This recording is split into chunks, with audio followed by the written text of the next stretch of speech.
The last thing my father ever built almost got dismantled at a conference table in downtown Austin by the woman who married my brother. She walked in like she already owned the room, which she would tell you was exactly the point. She slid a folder across the table and said, "I want 40% of this company, and I have the paperwork to back it up."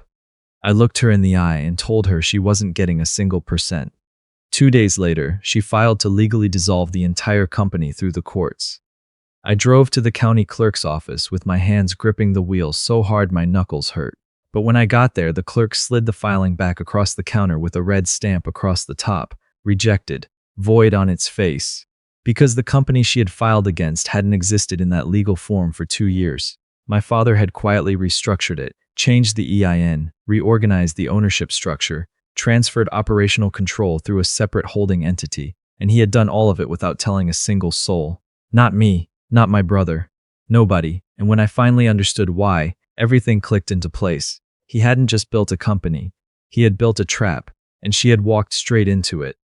My name doesn't matter as much as what happened. What matters is that my father spent 31 years building Trescott Development into one of the most respected mid-size construction and real estate development firms in Central Texas.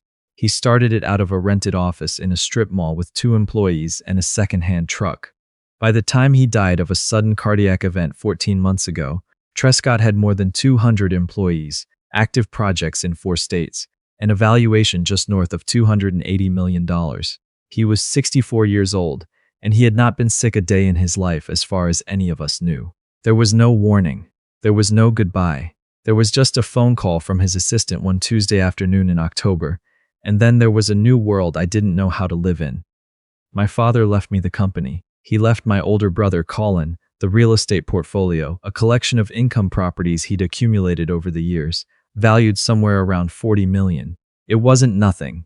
It was by any normal measure a life-changing inheritance. But Colin had married Meredith 6 years earlier, and Meredith did not think in normal measures.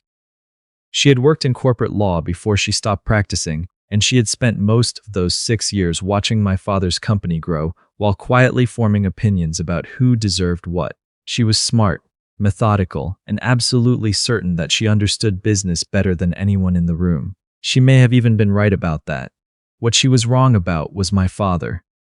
I didn't know any of this was coming. I was 31 years old, 3 months into trying to run a $280 million company, with no formal training in construction or finance beyond what my father had taught me over summers and weekends.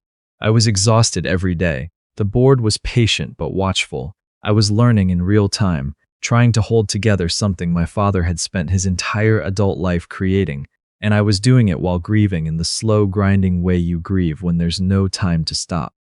The morning Meredith showed up, I was in the middle of a quarterly review with 4 board members and our CFO. The doors to the conference room opened without a knock. She walked in wearing a gray blazer and an expression that said she had rehearsed this moment several times. Colin was not with her. She came alone, and she set a manila folder on the table in front of me, the way someone sets down a verdict. "I'm here because this conversation has been delayed long enough," she said. "I want 40% of Trescott Development. Colin deserves a real stake in what his father built, and I have documentation that supports our position." She tapped the folder. "Your father made representations to Colin during his lifetime, verbal promises backed up by written notes. I'd encourage you to read them before you respond." The room was absolutely still. 4 board members, our CFO and me, all looking at a woman who had just walked into a private quarterly meeting and announced she was taking nearly half the company. I didn't open the folder.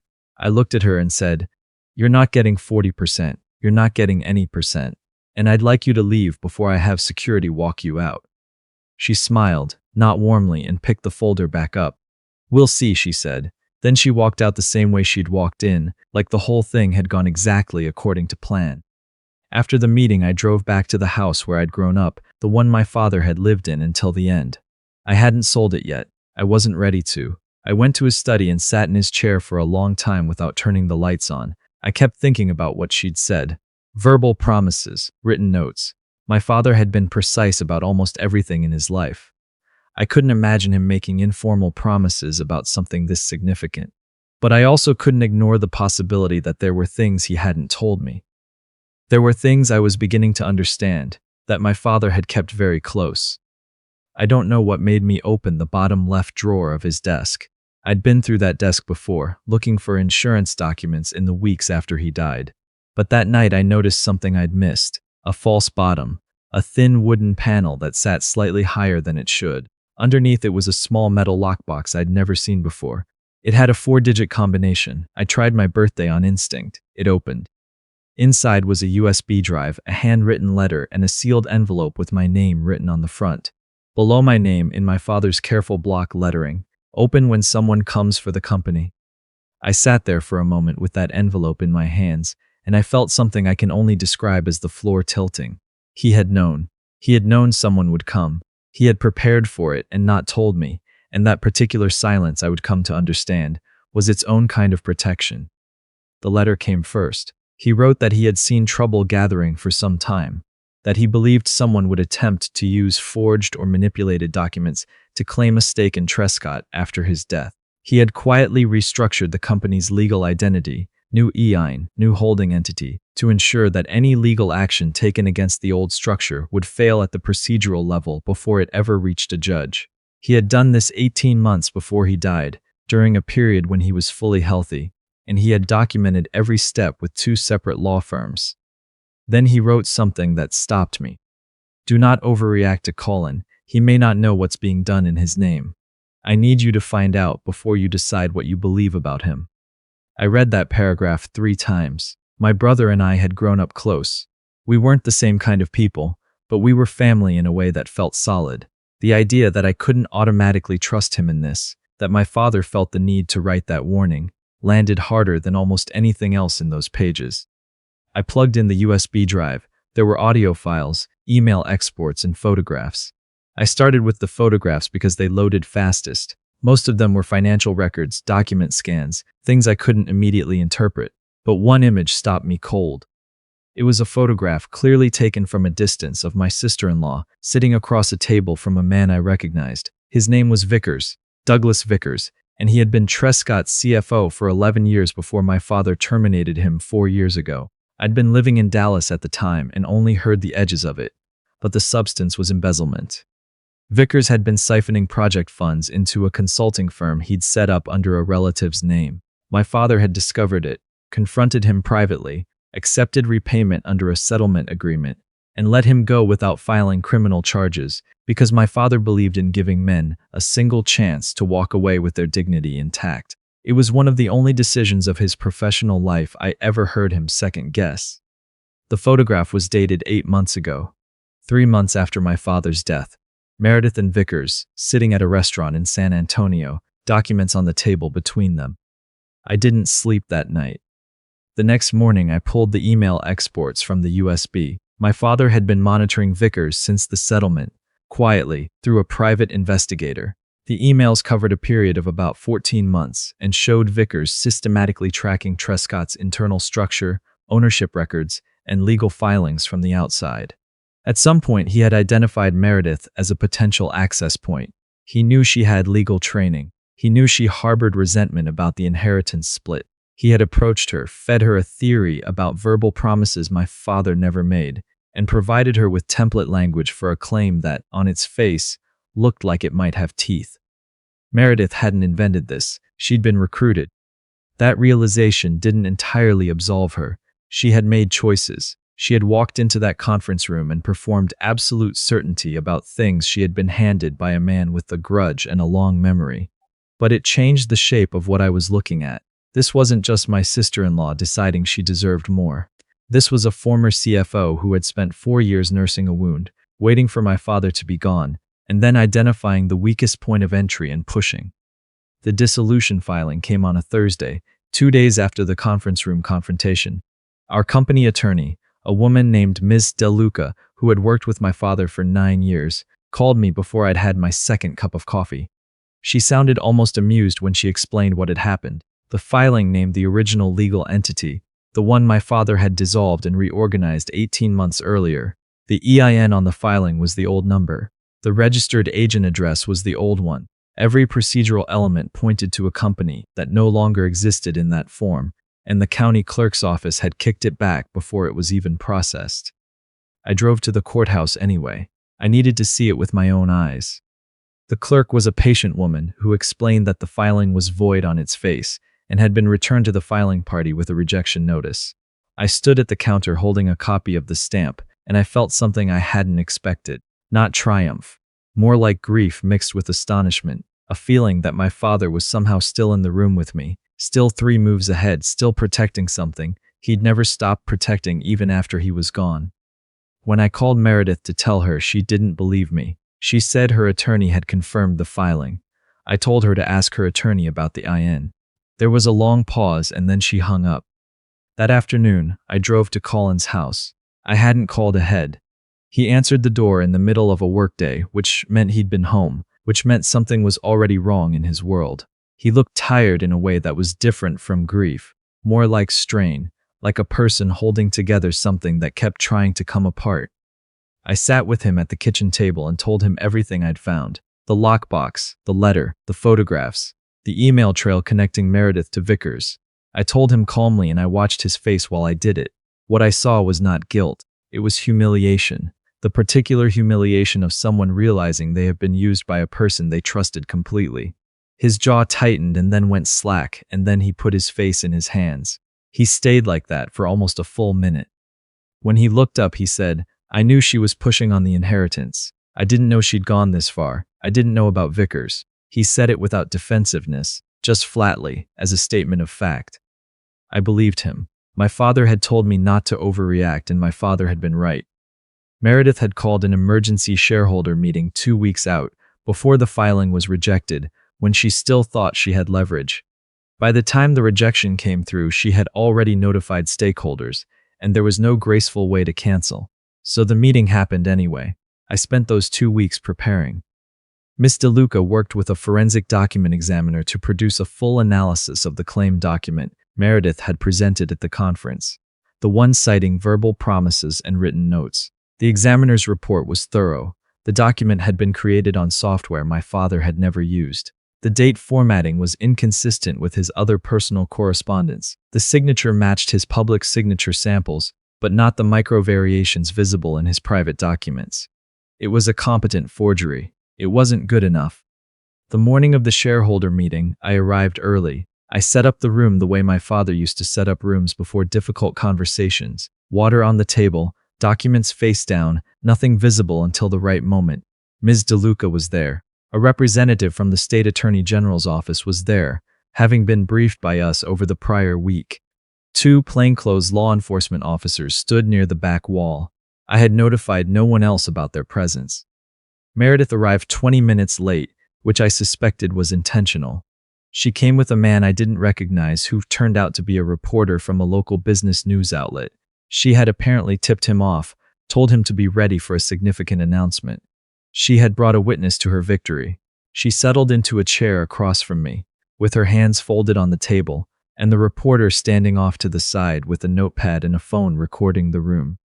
I let her speak first. She presented her position, the claim, the document, the argument about Colin's rightful share. She was composed and professional, and for about 4 minutes she sounded credible. The reporter was writing. Then I turned on the monitor at the front of the room. The first thing I played was a 6-minute video from my father's USB. He had recorded it in his study, sitting in the same chair I'd sat in the night I found the lockbox. He looked healthy in the video, fully himself, and the timestamp in the corner showed it had been made 16 months before he died. He spoke to the camera the way he used to speak in the middle of serious conversations. Quietly, directly, with no performance in it, he confirmed that the succession plan in his legal will reflected his complete and settled intentions. He confirmed that he had made no side agreements or verbal promises regarding Trescott's ownership. He stated the name and contact information of the 2 law firms who had witnessed and notarized the restructuring documents. And then he said something that made the room very quiet. "I have reason to believe someone with a prior grievance against this company may attempt to use a member of my family as a vehicle for disrupting the succession. I am recording this so that if that happens, there is no ambiguity about my state of mind or my intentions. I was clear-headed when I built this company, and I am clear-headed now." The reporter had stopped writing. Meredith's hands were still folded on the table, but her knuckles had gone white. Ms. DeLuca presented the forensic document analysis next, the side-by-side comparison, the expert findings, the report summary. Then she displayed the photographs from my father's files, Meredith and Vickers at the San Antonio restaurant. She displayed the email summaries the investigator had compiled. And then, because my father had apparently been even more thorough than I'd realized, she played a brief audio clip from one of the investigator's files. Vickers on a phone call, describing his approach to Meredith in terms that left no room for interpretation. She's got the legal background and the grievance. We give her the framework and she does the work. If it fails, she takes the exposure. If it succeeds, we renegotiate. Meredith sat completely still through all of it. Her attorney, who had joined by phone, disconnected from the call midway through the audio. The two plainclothes officers moved toward the table. One of them identified himself and explained that Vickers had been located the previous evening, attempting to board a flight to Vancouver. He had been taken into custody at the airport. Meredith was informed of her rights and escorted from the room. The reporter left without publishing anything that day. I later heard he filed a piece about the arrest instead. Colin was in the back of the room. He had come at my request, and he had sat quietly through the entire proceeding. When Meredith was escorted out, he didn't follow her. He just sat in his chair looking at the table. I let him be for a few minutes, and then I walked back and sat down next to him. We didn't say much. There wasn't much to say that the room hadn't already said for us, but at some point he looked at me and said, "Dad knew." Not as a question, just an acknowledgement. "He prepared for all of it," I said. "He didn't tell us because he didn't want us involved before we needed to be." Colin was quiet for a moment. That sounds exactly like him. It did. There was one more thing on the USB drive that I hadn't shown at the meeting. It wasn't evidence. It was a folder labeled with a project name I'd never heard, Cornerstone. Inside were architectural plans, budget projections, land survey data, and a 3-page handwritten concept document in my father's handwriting. It described a workforce housing development, 120 affordable units targeted at families earning between 40 and 80% of area median income, with below-market rents locked in by a community land trust structure that would prevent future speculation. He had been quietly assembling the pieces for 4 years. He had land optioned in 3 locations. He had preliminary conversations with 2 nonprofit partners. He had never announced it, never told anyone on the board, never mentioned me or Colin. I read through the whole folder sitting alone in the conference room after everyone else had gone. It was past 7 in the evening and the building was empty, and I sat there with my father's handwriting in my lap, thinking about the kind of person who builds a company for 31 years and keeps his best idea to himself because he isn't finished yet. Trescott's board approved the Cornerstone project 4 months later. We broke ground in the spring. I asked Colin to chair the Community Advisory Committee, which gave him a real stake in the work, without tangling the legal structures that had caused so much damage. He said yes without hesitating. The 2 of us walked the construction site on a Tuesday morning in March, neither of us talking much, both of us watching the crew work, and at some point Colin said he would have made a terrible landlord. He would have let half of them pay late. I laughed, really laughed, for the first time in longer than I could remember. The legal proceedings against Meredith and Vickers moved slowly, as these things do, but they moved in one direction. The forgery charge carried weight, the fraud conspiracy carried more.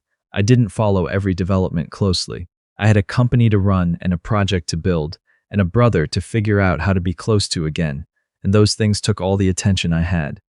What I kept coming back to in the months after all of it was the lockbox, the 4-digit combination, my birthday, my father sitting in his study sometime before his death, assembling the pieces of a defense he would never get to see deployed, locking it away under a number only I would know, trusting that I would find it when I needed to.